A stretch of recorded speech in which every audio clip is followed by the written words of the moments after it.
I can't hear him.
The views and opinions expressed on any program are those of the producers and/or the persons appearing on the program, and do not necessarily reflect the views and opinions of FRC Media, Bristol Community College, or the City of Fall River.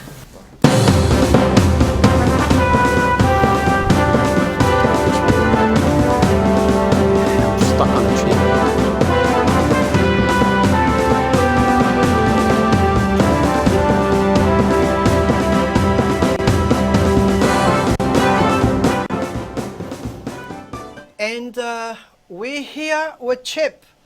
And Chip, can you hear me? Yeah, but I'm not on the screen, so, well, here we are. Welcome to Spindle City Straight Talk. I'm Chip. Carlos is in the studio. Yes. And we have a guest host, Dan Robillard, is here with us today. And we have somebody And we online. have CJ. And before we begin with CJ had surgery this morning, and I hope everything went well. And if he's slurring his words, he's probably under the influence of anesthetic, and he can't be held accountable for anything he says. I can be held accountable for everything I say. Hi, CJ. First of all, how'd everything go? Everything went wonderful. They're all very pleased with what happened. It was just a modification. So I'm here, and I'll tell you right now, after last night's budget, I thought that maybe I should get lucky and they should assassinate me. Well, yeah, after last night's budget hearing, I think I needed anesthetic this morning because it was an exercise. It was a real dog and pony show. Well, I was very upset, Chip, because last night, the misconception madams known as Kathy Ann Viveris and Mary Sahadi did everything possible to make anyone who had anything to do with bringing out the truth look like they were absolute liars. And I'll be very honest, okay? I was like ready to reach through the TV screen and rip someone's head off. Yeah, well, Dan made a presentation again on the budget, and we'll get into that shortly. And I appreciate that, Dan. It was very good. And of course, they devoted a whole bunch of time to me and the complaint that I filed, and we'll get into that later. But I want to begin because Dan's here, and Dan is not only an elected member of the Charter Commission, but he's been involved in the politics and really knows what's going on, and so we can get another view in addition to CJ's and mine. First, before we get into the budget and some of these misconceptions and myths and flat out lies, how about the employment parade? The employment parade continues. Yes, we now have another addition to the mayor's cast of fools and jesters. Allegedly, Monica Souza is being hired by the city as the neighborhood coordinator. Now, we have always said that position is a joke and is so unnecessary. It's unbelievable. But this is how we get political payback. I wrote a brief article last night in regards to Monica, and I've had numerous interactions with Monica. She's, she's a very pleasant woman. She really is. But she has followed the mayor around like a puppy. She's no stranger to the people of Fall River, and she can speak no ill of him whatsoever. And even when you present the facts, I think she's going to the Kathy Ann Viveris and Mary Sahadi school of misconception and misdirection, because even when you present the facts, they're not the facts. Well, you know that, look, they're going to supposedly do an interview tomorrow. Right. The interview is tomorrow, so I guess the first interview question was, are you or have you ever been a campaign supporter of the mayor? And that would be the first question. And if that question is answered in the affirmative, and do you believe that the mayor can do no wrong and everything he does is great, and if he does anything wrong, we have to give him another break? Let's give him a chance. That began with the Flanagan administration, the first mayor in history to run after a term and say, look, I totally screwed up my first term, so give me another term because I'll get better. And, but again, we have this parade of politically connected people, and the tax rate's going up, the fees are going up, they're talking about more increases at last night's budget. They talked about increasing permitting fees, so businesses are going to have to pay more to open up. I mean, they're just killing the average business and taxpayer. And all they're doing with the money is hiring more political cronies. And, Dan, you've been around a while now. I mean, it's, you're not a neophyte here. You've been around for 20 years or so, and I mean involved. I'm not just, a casual observer. I mean, in your recollection, have you ever seen this many obvious patronage jobs handed out in so short a time? No, I haven't. And it started really with the drugs. I too have had several interactions with Monica Souza. She's really a nice woman. But I'm going to take her right out of the picture and say we just ought to eliminate the position. It's not needed. This is something that started a number of years ago, mostly under Will Flanagan. And I don't care who they put in the position. It's an unnecessary position, and I have never seen things on the verge of such implosion so quickly. Well, I guess the second question in the interview after have you been or ever have been a supporter of the mayor? And I guess the second question is this your first real job? and so it looks like he's given everybody their first real job with real benefits. So, I mean, again, this, and look, she's a nice girl. I've talked to her on numerous occasions. I'm not talking about her personality. I'm not talking about her personally. But the fact is, again, this is rubbing the taxpayers' nose in the fact that they don't care. They're killing us with taxes and fee increases, and all they do is hire their friends. And it's like, the hell with the taxpayer. $45,000. Well, that's basically almost a firefighter. So it is maybe even pretty damn close to a bottom step entry-level firefighter's position. So I guess that 30% wasn't factored in. It's in a different department. But it looks like the mayor's going to hire everybody that he was ever friendly with in high school, or anybody that gave him what he considers support. And look, if people are qualified and they should be given consideration with everybody else, shouldn't be held against them. They were aligned with somebody. But these are so obvious. I mean, even the position, as Dan said, we've been saying that this position was unnecessary since they established it. So regardless of who's in it, I don't believe the position should be there.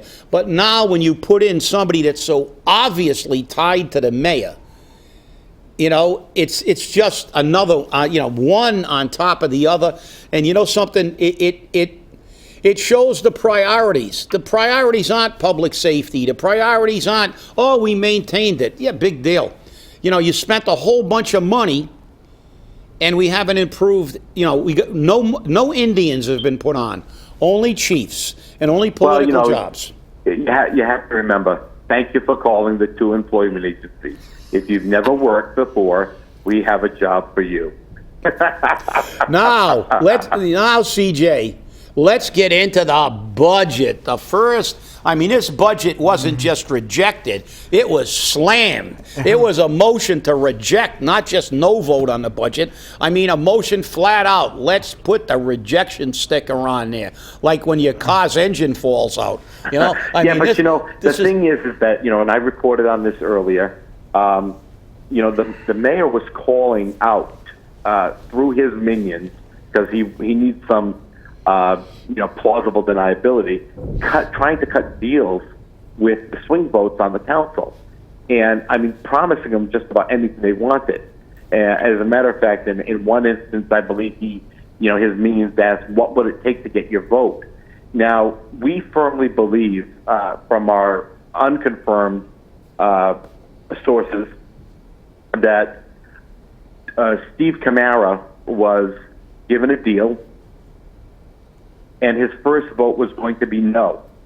Now, if and accordingly that his second or third vote would then be in the affirmative for the budget. So my question is this: if he does indeed on the second vote yes, will this be the confirmation that a deal was cut?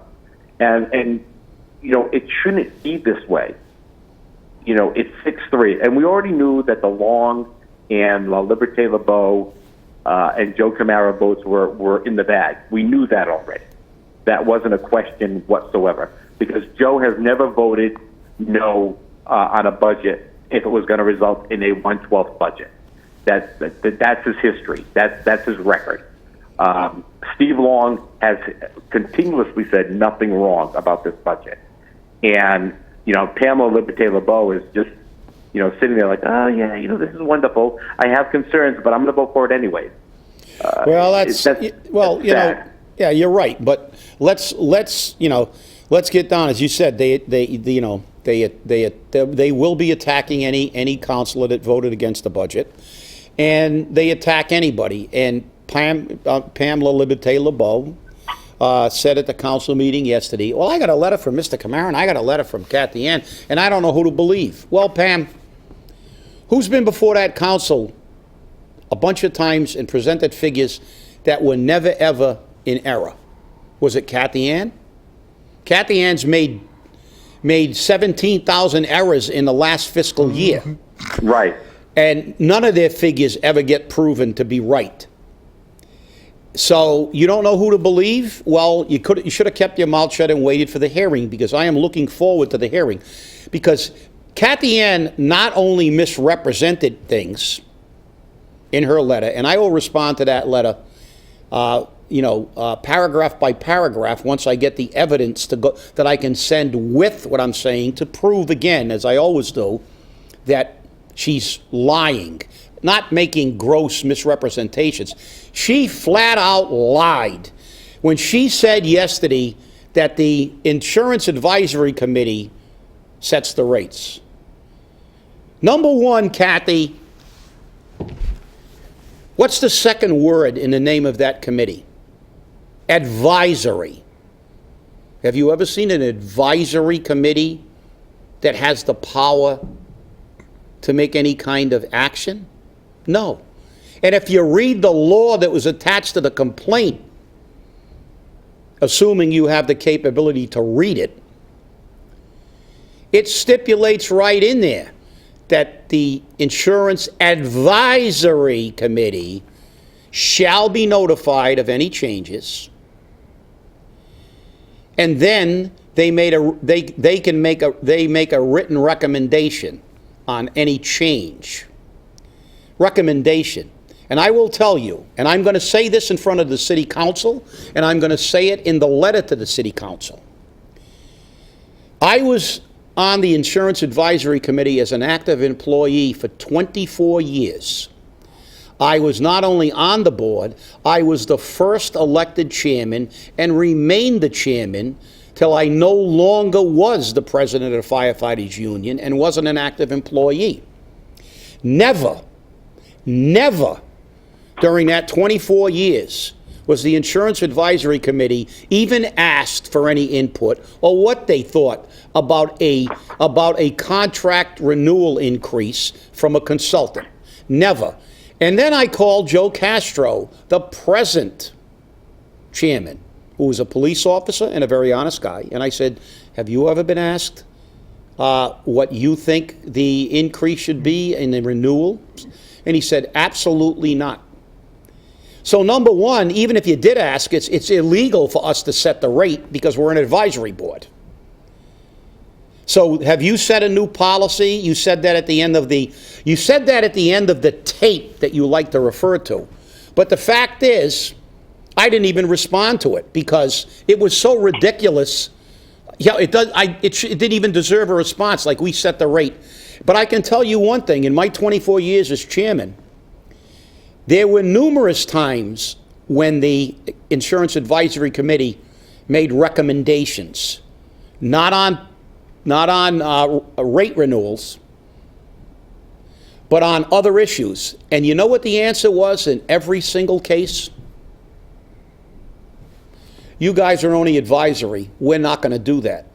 So you know something, Kathy? That was intentional. It wasn't a misrepresentation. It was a flat-out lie. And you should not be the city administrator if you do that to the city council. And you do that to the taxpayers. Mary Sahadi was no better with that. Mary Sahadi, she touted the party line as well. And the thing is that we know that the committee is advisory because they're not subject to Mass General Law 38. Yeah. There can be no open meeting law complaint filed against them. And I believe you had even said at one point that because I had asked, I said, why don't we videotape these meetings? And you and I both know because they won't show up. That's right. And they wouldn't dare put that on live camera like a retirement board because then they would be held accountable. And they have the audio tape, and I've requested that audio tape, and I wouldn't be surprised if it was doctored. But I'm going to tell you how bad it got. In her letter, she said, I talked about millions of dollars being missing, and that's ridiculous. She never said incurred but not reported. Well, when I get the tape, I will write it out for the council, and then when we get in front of the council, we will play the tape, and I will explain to them that Kathy Ann Viveris is so incompetent that she didn't even know what I was talking about at that meeting, and in her letter she proved it. I asked about a fund that's specifically set aside by Blue Cross and kept, and it was referred to as an escrow account when it was first established for incurred but not reported and runoff claims if we ever change policies or change carriers to ensure Blue Cross will get paid. It's been there for decades. I asked if it was still in existence.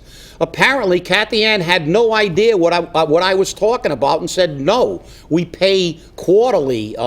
And then she sent a letter saying, look at Mr. Kamara's ordering. We got $2.4 million. Well, there are millions missing then.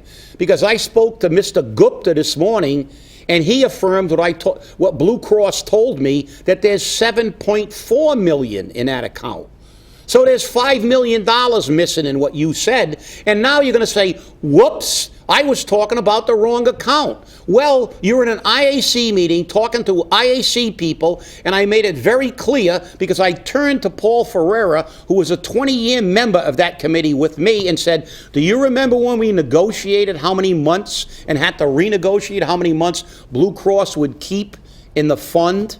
And now they give it some other name, and I got it somewhere. They got it, but she didn't even know what I was talking about. And these are the people that are running the numbers in the city. She didn't have a clue. But that happened last night during the budget meeting, too, because when they were asked specifics on numbers, I don't have those numbers right now. How many times have we heard that? How many times have we heard, I don't have those numbers, I'll have to get back to you about it? Well, I know Danny took a pretty strong position against the budget, but, I mean, Danny, we want to hear you on this because, you know something?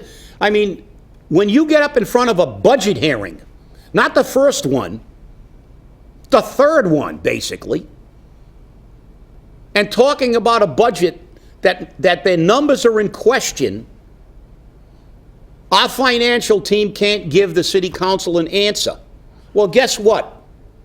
If you were in private industry and you were in charge of finances and in a budget, and you walked into a meeting with the board of directors and a CEO, and every time he asked you a question, you couldn't answer it and say, I don't have the numbers, you wouldn't be working the next day. You know, and they ask why I filed a complaint.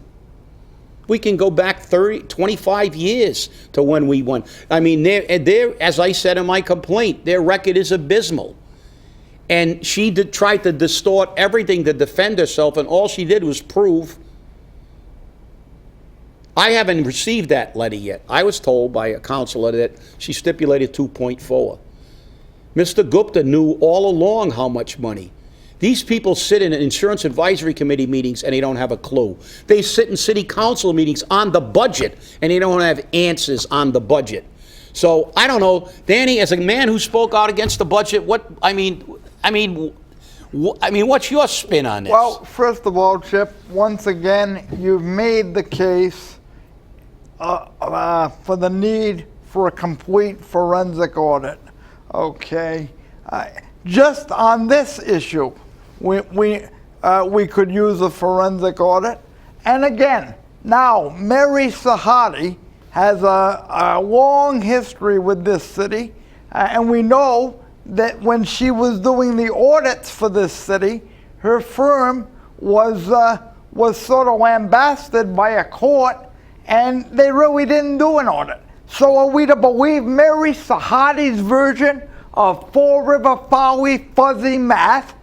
To go back to a phrase that former Mayor Sutter used, yeah, this is Fall River Fowey. It's Fall River Fowey finances.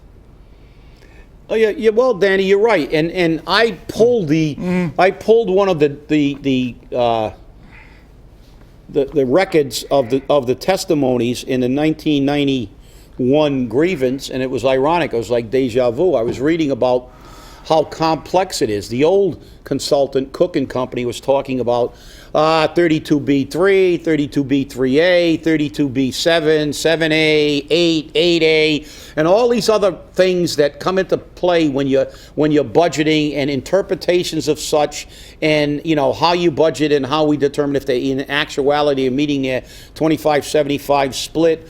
And you know, I hate to say this, but it's a specialized area, and it's pretty complex. And obviously, you know, Kathy Ann had no idea what I was asking at that meeting, and she's attempting to misrepresent it. And I have a meeting tomorrow, and I'm going to tell Madeline Coelho, if she understood and Kathy Ann's answer was wrong, why didn't she correct her? She is the director of human resources, and I'm going to tell you something. She's worried about her job. If she lies, Joe Castro and other people remember what was said there. And if I have to bring Neil Rossman down to depose her, she better tell the truth. But the numbers, but the numbers speak for themselves. And the thing is, we have a corporate counsel in the city, and you know, I truly like Joe Macy. You know, he's an okay guy. He doesn't wear socks, but he's an okay guy. But he turns around and he tells the city council that, you know, they don't have the right to remove items from the budget. You know, the law very clearly states they do. Now, they use that same law to approve the budget. So, you know, is the law written so that we can pick and choose what we want to use and what we don't want to use if they know you can't use it because it's not the law? Yeah. Well, in Fall River, they only use the pots that they like. I know. The law doesn't apply. Well, you know, it's interesting, CJ, because we now have two versions of this. I can remember years ago, before I got really active, I can remember the late Councilor John Medeiros making motions on the floor to remove specific line items from the budget. Now we're told that the city council only has the ability to reduce the overall bottom line number. No, they don't. They have the right under the law to reduce or reject any portion. Yeah, you're right, CJ. I understand. I'm just saying that the change in in the position of administrations. Well, it's that's the whole point. I don't care who the administration is. The law is the law, and it's the myth. We talk on our show a lot, CJ and I, about these myths that they create and where they come from. And Goebbels' statement: if you tell a big lie enough, people will begin to believe it. So the city didn't want specific line items being addressed. And you're right, John Medeiros did make motions. I saw those motions. And now they said, well, guess what? We don't want to have to do this, and we don't want to be exposed in these certain areas, so let's just tell them they can't do it. And our council, in its infinite wisdom, hasn't researched the law enough and demanded that law be applied and make the motion and have it rejected on the basis it's not legal, and then take it to court against the mayor, because the Corporation Council's opinion is obviously fashioned to support the mayor's agenda. And since they do have the right to reject specific line items from the budget, they can't add, but they can subtract. That's right. They would have the right, in my opinion, to remove the privatization piece right from the budget, even though the administration now says they don't, and even if the budget was rejected, that privatization would go forward. That's their position. Well, and you know what? That's a dictatorial position, and that contract is not binding on the city until such time as the budget is funded with that in it. If the city council doesn't fund that contract, the mayor's on the hook, nobody else. And it's also and Chip can verify that because he knows how it happened. Yeah, and in actuality, it's not only a dictatorial, it's an illegal position. Right. Because the mayor's telling these people they don't have the ability to remove that, and they do. And the Corporation Council is entitled to make an opinion. That's his job, unless he's worked over 960 hours and he hasn't been docked from his pay. But the fact is, I want to see some city councilor with enough courage to make the motion to remove that from the budget, and get a second, and then let them say, I object, it's illegal, and say, okay, we want, and I don't want the Corporation Council to take this to court because it's his opinion. This is why the city council needs an independent council. Yeah. Yeah. Because of issues like this. You've got a Corporation Council that serves at the pleasure of the mayor, got his job from the mayor, and fashions every legal opinion. And remember, people, contrary to what they would like you to believe, and what the council does sometimes to absolve themselves from their responsibility, they say, well, the Corporation Council said. Well, anything the Corporation Council says is an opinion. And opinions are like anal sphincters. Some are good, some are bad. And every opinion he gets will be pro-administration. And so if the council disagrees, they should get a legal opinion. And if that legal opinion supports what has been, that this law says this, which it does, well, somebody make the motion.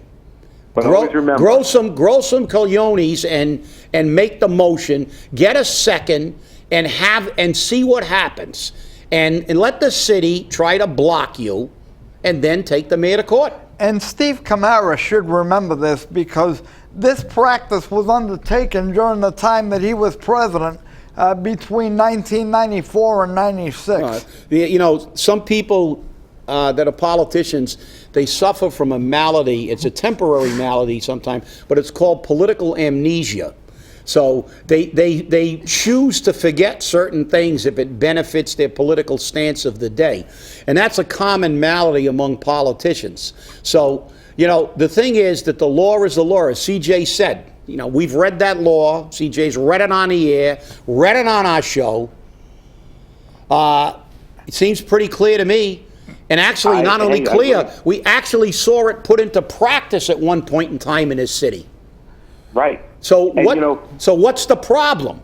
The problem is that it goes against what the mayor wants. That's right. There you go. Case closed. So what the city of Fall River is doing is what they always do, giving the finger to the taxpayers and the law and saying what many judges complain about when we get to Boston is, does Fall River ever abide by the law?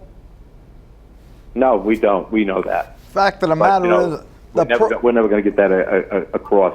But, you know, I spoke to you about this on Monday after our show when I received a phone call from an attorney who's been retained to start a recall. Not by us. So, Well, thank you, Danny, for being here. CJ, I hope you're feeling better. yeah, CJ, get well.